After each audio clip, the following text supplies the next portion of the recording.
नमस्कार दोस्तों, स्वागत है आपका आज के मुख्य समाचार में, जिसमें सबसे पहली और बड़ी खबर में जिक्र भारत जोड़ो यात्रा का। अखिलेश और मायावती बढ़ाएंगे राहुल गांधी की ताकत। कांग्रेस ने भेजा भारत जोड़ो यात्रा के लिए दोनों दिग्गजों को न्योता। दूसरी ब्रेकिंग न्यूज में जिक्र होगा कि 2024 में इस सीट से चुनाव लड़ेंगी प्रियंका गांधी। कांग्रेस के प्लान का हो चुका है खुलासा। तीसरी ब्रेकिंग न्यूज में आपको बताएंगे कि भारत जोड़ो यात्रा की यूपी चरण के लिए रूट मैप जारी। राज्य में 130 किलोमीटर चलेगी यात्रा। 3 जनवरी को गाजियाबाद में होगी एंट्री। चौथी ब्रेकिंग न्यूज में आपको बताएंगे कि नए साल में बीजेपी नेताओं की छुट्टी करेगी नीतीश सरकार। आरजेडी जेडीयू कांग्रेस नेताओं को बोर्ड निगम में नियुक्त करने की तैयारी। और पांचवी ब्रेकिंग न्यूज में जिक्र होगा कि ज्योतिरादित्य सिंधिया के गढ़ पर कांग्रेस की नजर। 2023 से पहले खास प्लान पर है काम। दोस्तों, हर एक खबर की गहराई में आपको ले जाएंगे, लेकिन उससे पहले अगर आपको भी भारत जोड़ो यात्रा और राहुल गांधी पर पूरा भरोसा है तो वीडियो को लाइक, चैनल को सब्सक्राइब और बेल आइकन जरूर दबाइएगा। दोस्तों, रुक करते हैं सबसे पहली और बड़ी खबर की तरफ। अखिलेश यादव और मायावती बढ़ाएंगे राहुल गांधी का हौसला। कांग्रेस ने भेज दिया है भारत जोड़ो यात्रा का न्योता। जी हां दोस्तों, कांग्रेस नेता राहुल गांधी की अगुवाई में चल रही भारत जोड़ो यात्रा आगामी 3 जनवरी को उत्तर प्रदेश में दाखिल होने वाली है। कांग्रेस ने इसमें शिरकत के लिए सपा अध्यक्ष अखिलेश यादव और बसपा सुप्रीमो मायावती समेत विभिन्न विपक्षी दलों के नेताओं को निमंत्रण भेजा है। पार्टी की यूपी यूनिट के प्रवक्ता अशोक सिंह ने बताया कि अखिलेश यादव, सपा विधायक शिवपाल सिंह यादव, मायावती और रालोद के अध्यक्ष जयंत चौधरी को भारत जोड़ो यात्रा में शामिल होने के लिए सोमवार को निमंत्रण भेजा। पार्टी प्रवक्ता ने आगे बताया कि इसके अलावा सुहेल देव भारतीय समाज पार्टी के मुखिया ओम प्रकाश राजभर और भारतीय कम्युनिस्ट पार्टी के सचिव अतुल अंजान को भी यात्रा का न्योता दिया गया है। उन्होंने बताया कि प्रदेश के पूर्व उप मुख्यमंत्री दिनेश शर्मा को भी निमंत्रण दिया गया है, लेकिन उन्हें लखनऊ विश्वविद्यालय के प्रोफेसर के रूप में आमंत्रित किया गया है। तो दोस्तों, दिनेश शर्मा को भी बुला लिया गया है। और ऐसे में अब देखना होगा कि भारत जोड़ो यात्रा जब उत्तर प्रदेश में घुसेगी तो भाजपा में क्या हड़कंप मचेगा। आपको क्या कुछ लगता है कमेंट में जरूर बताइए। रुक करते हैं अगली ब्रेकिंग न्यूज की तरफ। 2024 में इस सीट से चुनाव लड़ेंगी प्रियंका गांधी। कांग्रेस के प्लान का हो चुका है खुलासा। जी हां दोस्तों, साल 2024 में होने वाले लोकसभा चुनाव के लिए कांग्रेस खास प्लान बना रही है और कांग्रेस पार्टी अगले लोकसभा चुनाव में राहुल गांधी और प्रियंका गांधी के बीच जिम्मेदारी बांटने वाली है। बताया जा रहा है कि राहुल गांधी दक्षिण भारत की जिम्मेदारी संभालेंगी, जबकि प्रियंका गांधी उत्तर भारत में पार्टी की कमान संभालेंगी। बता दें कि राहुल गांधी की भारत जोड़ो यात्रा नए साल में उत्तर प्रदेश में प्रवेश करेगी और यहाँ 3 दिनों तक चलेगी। और इस यात्रा में राहुल गांधी के साथ प्रियंका गांधी भी शामिल होंगी। प्रियंका गांधी ने हिमाचल में विधानसभा चुनाव के दौरान जमकर प्रचार किया था और इसका फायदा कांग्रेस पार्टी को मिला। हिमाचल में कांग्रेस की जीत के बाद अब पार्टी अगले लोकसभा चुनाव में राहुल गांधी और प्रियंका गांधी के बीच जिम्मेदारी बांटने की रणनीति पर काम कर रही है। रुक करते हैं अगली ब्रेकिंग न्यूज की तरफ। भारत जोड़ो यात्रा के यूपी चरण के लिए रूट मैप जारी। राज्य में 130 किलोमीटर चलेगी यात्रा। 3 जनवरी को गाजियाबाद से एंट्री। जी हाँ दोस्तों, राहुल गांधी के नेतृत्व वाली कांग्रेस की भारत जोड़ो यात्रा अगले चरण में उत्तर प्रदेश में प्रवेश करने वाली है और यात्रा 3 जनवरी को दिल्ली से गाजियाबाद के लोनी बॉर्डर पहुंचेगी। और इसी बीच कांग्रेस ने यूपी चरण के लिए भारत जोड़ो यात्रा का रूट मैप जारी कर दिया है। ये यात्रा दिल्ली से गाजियाबाद के रास्ते उत्तर प्रदेश में प्रवेश करेगी। यात्रा बागपत शामिल होते हुए 130 किलोमीटर का सफर तय करके अगले चरण में फिर से हरियाणा पहुंच जाएगी। भारत जोड़ो यात्रा यूपी में 3 दिन तक चलेगी और इसके लिए पार्टी ने अपनी सभी तैयारियां लगभग पूरी कर ली हैं। यूपी में विपक्षी दलों के नेताओं के भी यात्रा में शामिल होने की उम्मीद है। रुक करते हैं अगली ब्रेकिंग न्यूज की तरफ। नए साल में बीजेपी नेताओं की छुट्टी करेंगे नीतीश सरकार और आरजेडी जेडीयू कांग्रेस नेताओं को बोर्ड निगम में नियुक्त करने की है तैयारी। जी हां दोस्तों, नीतीश सरकार द्वारा बिहार में बोर्ड निगम और आयोग का पुनर्गठन कर महागठबंधन में शामिल पार्टियों के वरिष्ठ नेताओं को उच्च पदों पर नियुक्त करने की संभावनाएं जताई गई हैं। और महागठबंधन के एक वरिष्ठ नेता ने ये जानकारी दी है। और आपको बता दें कि शुक्रवार को 10 सर्कुलर रोड पर विधायक दल की हुई बैठक में उप मुख्यमंत्री व आरजेडी नेता तेजस्वी प्रसाद यादव ने इसका संकेत दिया था। वहीं आरजेडी विधायक दल की बैठक में प्रदेश अध्यक्ष जगदानंद सिंह के अलावा मंत्रियों, विधायकों और एमएलसी ने भाग लिया था। और इस दौरान तेजस्वी यादव ने कहा कि संगठन में अच्छा प्रदर्शन करने वालों को जल्द ही पुनर्गठित किया जाने वाला बोर्ड और निगम में नियुक्ति की जाएगी। रुक करते हैं अगली ब्रेकिंग न्यूज की तरफ। ज्योतिरादित्य सिंधिया के गढ़ पर कांग्रेस की नजर। 2023 से पहले खास प्लान पर ध्यान। जी हां दोस्तों, मध्य प्रदेश में विधानसभा चुनाव को लेकर कांग्रेस पार्टी में मंथन का दौर चल रहा है और जल्द ही प्रदेश कांग्रेस संगठन में कई बड़े बदलाव हो सकते हैं। और सबसे बड़ा फेरबदल ग्वालियर चंबल संभाग में देखने को मिल सकता है, जहां पार्टी इस बार मजबूत प्रदर्शन करने के लिए पूरा जोर लगाना चाहती है। बताया जा रहा है कि इसको लेकर दिल्ली में हाई लेवल मीटिंग हो चुकी है, जिसमें कांग्रेस के राष्ट्रीय अध्यक्ष मल्लिकार्जुन खड़गे, कांग्रेस की पूर्व अध्यक्ष सोनिया गांधी और राहुल गांधी के साथ मध्य प्रदेश कांग्रेस के चीफ कमलनाथ, नेता प्रतिपक्ष डॉक्टर गोविंद सिंह और दिग्विजय सिंह मौजूद रहे। दोस्तों रुक करते हैं अगली ब्रेकिंग न्यूज की तरफ। यूपी निकाय चुनाव में ओबीसी आरक्षण रद्द, हाईकोर्ट ने फौरन चुनाव कराने के दिए आदेश। सीएम योगी ने कहा जरूरत पड़ी तो जाएंगे सुप्रीम कोर्ट। जी हां दोस्तों, इलाहाबाद उच्च न्यायालय की लखनऊ पीठ ने मंगलवार को शहरी स्थानीय निकाय चुनावों पर राज्य सरकार की मसौदा अधिसूचना को रद्द कर दिया है और ओबीसी के लिए आरक्षण के बिना चुनाव कराने का आदेश दिया है। यह फैसला जस्टिस डीके उपाध्याय और जस्टिस सौरभ लवानिया की खंडपीठ ने दिया है। मुख्यमंत्री योगी आदित्यनाथ ने इस मामले को लेकर एक ट्वीट किया और योगी आदित्यनाथ ने कहा कि उत्तर प्रदेश सरकार नगरीय निकाय सामान्य निर्वाचन के परिप्रेक्ष्य में एक आयोग गठित कर ट्रिपल टेस्ट के आधार पर अन्य पिछड़ा वर्ग के नागरिकों को आरक्षण की सुविधा उपलब्ध कराएगी और इसके बाद ही नगरीय निकाय समन्वय निर्वाचन को संपन्न कराया जाएगा। और इसी के साथ ही योगी आदित्यनाथ ने कहा कि जरूरत हुई तो सरकार मामले को लेकर सुप्रीम कोर्ट का भी रुख करेगी। दोस्तों, सुप्रीम कोर्ट द्वारा निर्धारित ट्रिपल टेस्ट फार्मूले का पालन किए बिना ओबीसी आरक्षण के मसौदे को तैयार करने को चुनौती देने वाली जनहित याचिकाओं के बाद ये फैसला आया है। मामले पर सुनवाई करते हुए इलाहाबाद हाईकोर्ट की लखनऊ बेंच ने मंगलवार को 70 पेजों का फैसला सुनाया है और फैसले के बाद ओबीसी के लिए आरक्षित सभी सीटें अब जनरल मानी जाएंगी। हाईकोर्ट ने इस फैसले के साथ ही तत्काल चुनाव कराने का भी आदेश दिया है। रुक करते हैं अगली ब्रेकिंग न्यूज की तरफ। बलरामपुर में भारत जोड़ो यात्रा को लेकर हुई बैठक, राहुल के साथ चलेंगे जिले के हजारों कार्यकर्ता। जी हां दोस्तों, भारत जोड़ो यात्रा के तहत राहुल गांधी के उत्तर प्रदेश आगमन व उसके स्वागत के लिए जनपद मुख्यालय पर स्थित पूर्व विधायक धीरेन्द्र प्रताप सिंह धीरू के आवास पर जनपद के सक्रिय कार्यकर्ताओं पदाधिकारियों की बैठक पार्टी के अध्यक्ष अनुज सिंह की अध्यक्षता में संपन्न हुई। पूर्व विधायक धीरेन्द्र प्रताप सिंह धीरू ने कहा कि राहुल गांधी के भारत जोड़ो यात्रा एक ऐतिहासिक यात्रा है। जिस तरह से पिछले कुछ सालों में संघ और बीजेपी के लोगों ने भारत के लोगों के दिलो दिमाग में नफरत घोलने का काम किया है, इसी के साथ इस समय राहुल गांधी जी के द्वारा उस नफरत को मिटाने और फिर से दिलों को जोड़ने का काम कर रहे हैं। उनकी यात्रा में जिस तरह से लोगों का हुजूम उमड़ा है उससे भाजपा की नींव हिलना तय है। और इसी के साथ आपको बता दें कि जिला अध्यक्ष अनुज कुमार सिंह ने कहा कि जनपद बलरामपुर गंगा जमुनी तहजीब का एक उदाहरण है जिसका प्रतिनिधित्व हम आगामी 3 जनवरी 2023 से गाजियाबाद से राहुल गांधी की अगुवाई में करेंगे। रुक करते हैं अगली ब्रेकिंग न्यूज की तरफ, जिसमें आपको बता दें कि राहुल गांधी से संपर्क करने वालों से पूछताछ कर रही है आईबी। यात्रा से घबरा गए मोदी और शाह, जयराम रमेश ने लगाया ये आरोप। जी दोस्तों, कांग्रेस ने रविवार को आरोप लगाया कि इंटेलिजेंस ब्यूरो भारत जोड़ो यात्रा के दौरान राहुल गांधी के साथ बातचीत करने वाले लोगों से पूछताछ कर रही है। कांग्रेस के संचार प्रभारी और महासचिव जयराम रमेश ने रविवार को यह आरोप लगाते हुए कहा कि भारत जोड़ो यात्रा में कुछ भी गोपनीय नहीं है, लेकिन स्पष्ट रूप से मोदी और शाह घबराए हुए हैं। जयराम रमेश ने ट्वीट में कहा कि आईबी ऐसे कई लोगों से पूछताछ कर रही है जिन्होंने भारत जोड़ो यात्रा के दौरान राहुल गांधी के साथ बातचीत की थी। जासूस हर तरह के सवाल पूछ रहे हैं और उन्हें सौंपे गए ज्ञापन की कॉपीज भी चाहते हैं। यात्रा के बारे में कुछ भी गोपनीय नहीं है, लेकिन स्पष्ट रूप से मोदी और शाह यानी कि G2 घबराए हुए हैं। जयराम रमेश ने कांग्रेस के संचार सचिव वैभव वालिया का एक ट्वीट शेयर करते हुए सरकार पर गंदी चाल चलाने का आरोप लगाया। वैभव वालिया ने ट्वीट में कहा कि 23 दिसंबर की सुबह कुछ अनाधिकृत लोग हमारे एक कंटेनर में घुसे और उसमें से निकलते हुए पकड़े गए और मैंने भारत यात्रियों की ओर से सोहना सिटी थाने में शिकायत दर्ज कराई है।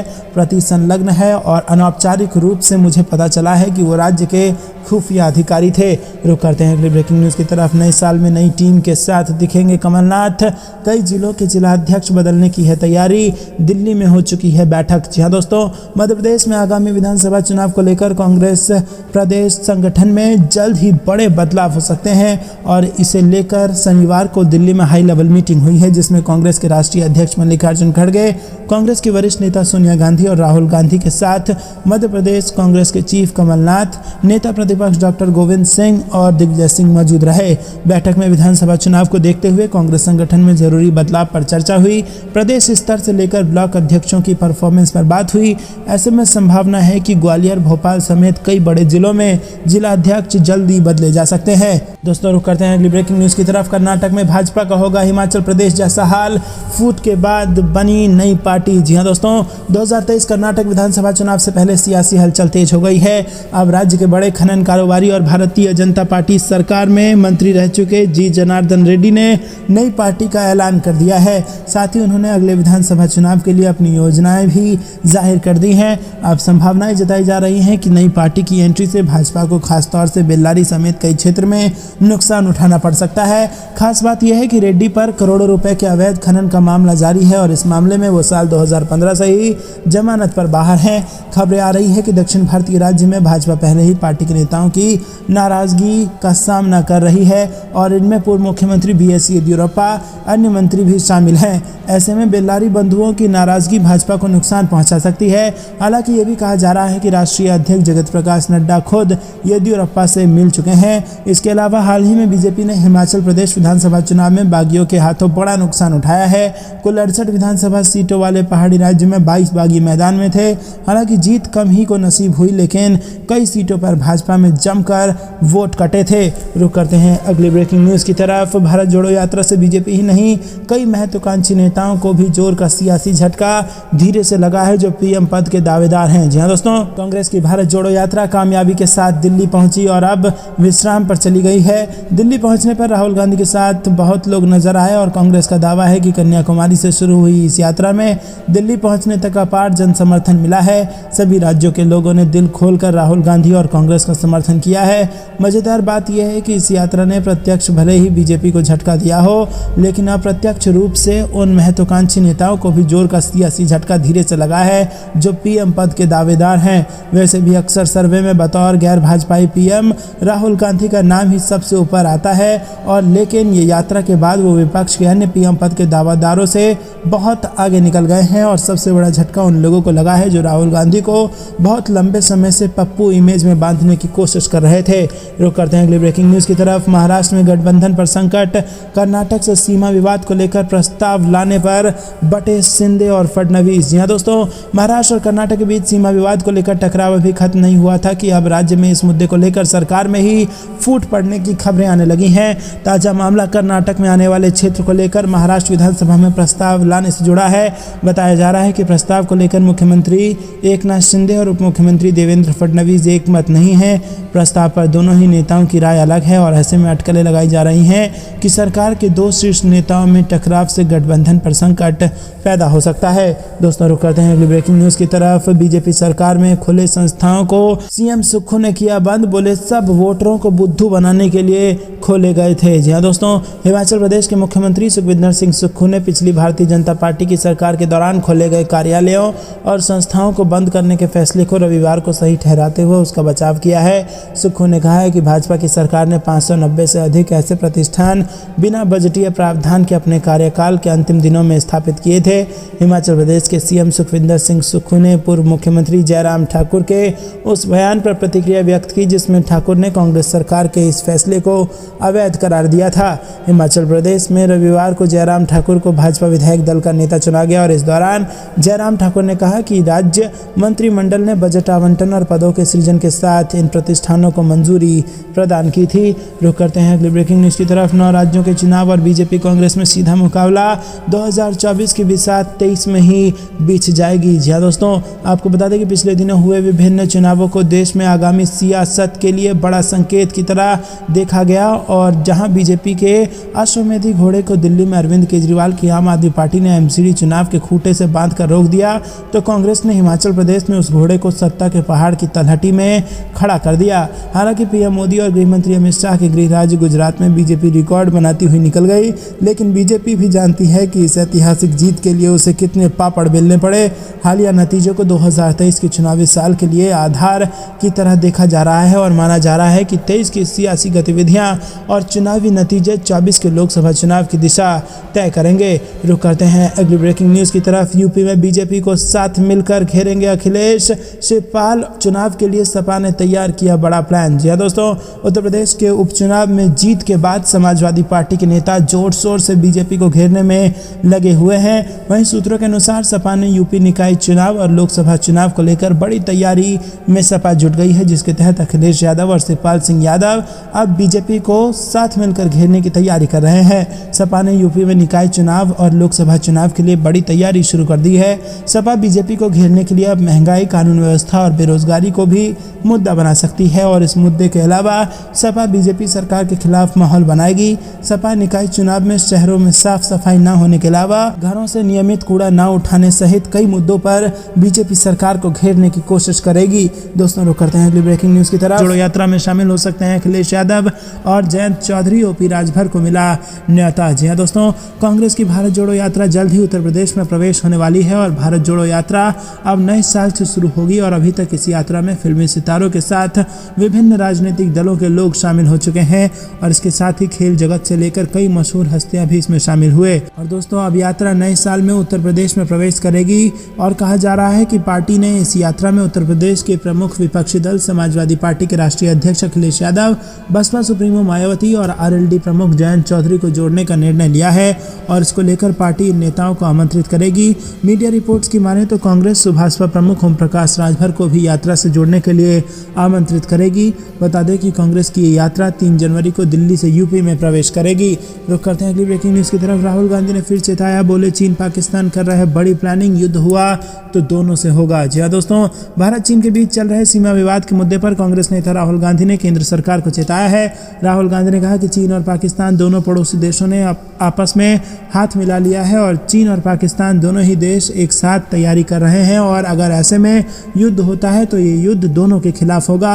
राहुल गांधी के यूट्यूब पर एक वीडियो शेयर राहुल गांधी ने किया और इसमें भारत जोड़ो यात्रा के दौरान सशस्त्र बलों के दिग्गजों के साथ बातचीत करते हुए वो दिखाई दिए। इस दौरान राहुल गांधी ने कहा कि चीन और पाकिस्तान दोनों साथ आ गए हैं, अगर कोई जंग होती है तो ये दोनों देशों के साथ होगी और इससे देश का बहुत बड़ा नुकसान होगा। फिलहाल भारत की स्थिति बेहद संवेदनशील है और इस दौरान राहुल गांधी ने सेना के प्रति अपने सम्मान को दिखाते हुए कहा कि मेरे अंदर सेना के लिए सिर्फ सम्मान नहीं बल्कि प्रेम और स्नेह भी है। आप इस देश की रक्षा करते हैं, ये देश आपके बिना एग्जिस्ट ही नहीं करता। रुक करते हैं अगली ब्रेकिंग न्यूज की तरफ, जो कि राजस्थान से आ रही है। सीएम गहलोत का बड़ा बयान, बीजेपी आरएसएस वाले जय सिया राम क्यों नहीं बोलते और देश में है डर का माहौल, ये बयान दिया है अशोक गहलोत ने। जी दोस्तों, कांग्रेस के वरिष्ठ नेता और राजस्थान के मुख्यमंत्री अशोक गहलोत ने रविवार को बीजेपी आरएसएस पर जमकर निशाना साधा। राजस्थान के मुख्यमंत्री अशोक गहलोत ने कहा कि राहुल गांधी कहते हैं कि बीजेपी और आरएसएस सिर्फ जय श्री राम ही क्यों बोलते हैं, वो जय सिया राम क्यों नहीं बोलते। सीता माता का सम्मान पूरा देश करता है। अशोक गहलोत ने कहा कि आज देश में डर का माहौल है, उन्होंने वहां भी बांट दिया, उन्होंने सीता और राम को भी बांट दिया। रविवार को अमर जवान ज्योति पर एम्बुलेंस सेवा को हरी झंडी दिखाने के दौरान राजस्थान के मुख्यमंत्री अशोक गहलोत ने ये बात कही। मुख्यमंत्री गहलोत ने कहा कि बीजेपी और आरएसएस के लोग जय सिया राम क्यों नहीं बोलते, क्यों ये जय श्री राम बोलते हैं। ये लोग सिर्फ नफरत और भय फैलाते हैं, लोगों को भड़काते हैं, जबकि राहुल गांधी ने भारत जोड़ो यात्रा के माध्यम से पूरे देश को जोड़ दिया है। अब जय सिया राम का नाम लिया तो पूरा देश एक साथ बोल रहा है जय सिया राम। गहलोत ने कहा कि अब बीजेपी के नफरत का खेल नहीं चलेगा और जल्द ही जनता इनको ठीक करेगी। इनको राम पर विश्वास नहीं है, इनको तो हिंदू मुस्लिम में भेद करना है, जबकि हम कहते हैं कि सब समान है। ये गांधी का देश है जो प्रेम और भाईचारे से ही चलेगा। अगली ब्रेकिंग न्यूज की तरफ, हरियाणा से राकेश टिकैत ने फिर भरी हुंकार, 26 जनवरी को देश भर में होगा किसानों का आंदोलन। जी हाँ दोस्तों, हरियाणा के करनाल में गुरुद्वारा डेरा कार सेवा में शनिवार को संयुक्त किसान मोर्चा की मीटिंग हुई और इसमें देश भर के किसान नेता शामिल हुए। ये मीटिंग करीब 3 घंटे तक चली और इस दौरान किसान नेताओं ने फैसला लिया कि किसान 26 जनवरी को देश भर में अलग अलग जगहों पर प्रदर्शन करेंगे। किसान नेता राकेश टिकैत ने इस दौरान आगामी रणनीति को लेकर कहा कि 26 जनवरी को जींद में किसान महापंचायत का आयोजन किया जाएगा। राकेश टिकैत ने बताया कि 26 जनवरी को हरियाणा के जींद में बड़ी रैली करने का निर्णय लिया है और इस रैली में हरियाणा, पंजाब, उत्तर प्रदेश, राजस्थान, उत्तराखंड, हिमाचल प्रदेश तक किसान पहुंचेंगे और बाकी राज्यों के प्रत्येक जिले में ट्रैक्टर मार्च होगा।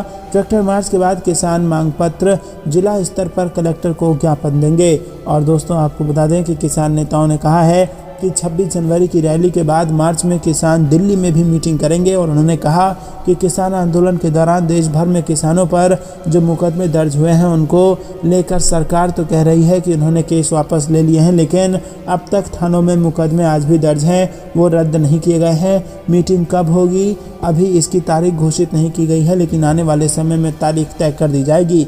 रुक करते हैं अगली ब्रेकिंग न्यूज़ की तरफ। भारत जोड़ो यात्रा का समर्थन कर रही है आम आदमी पार्टी।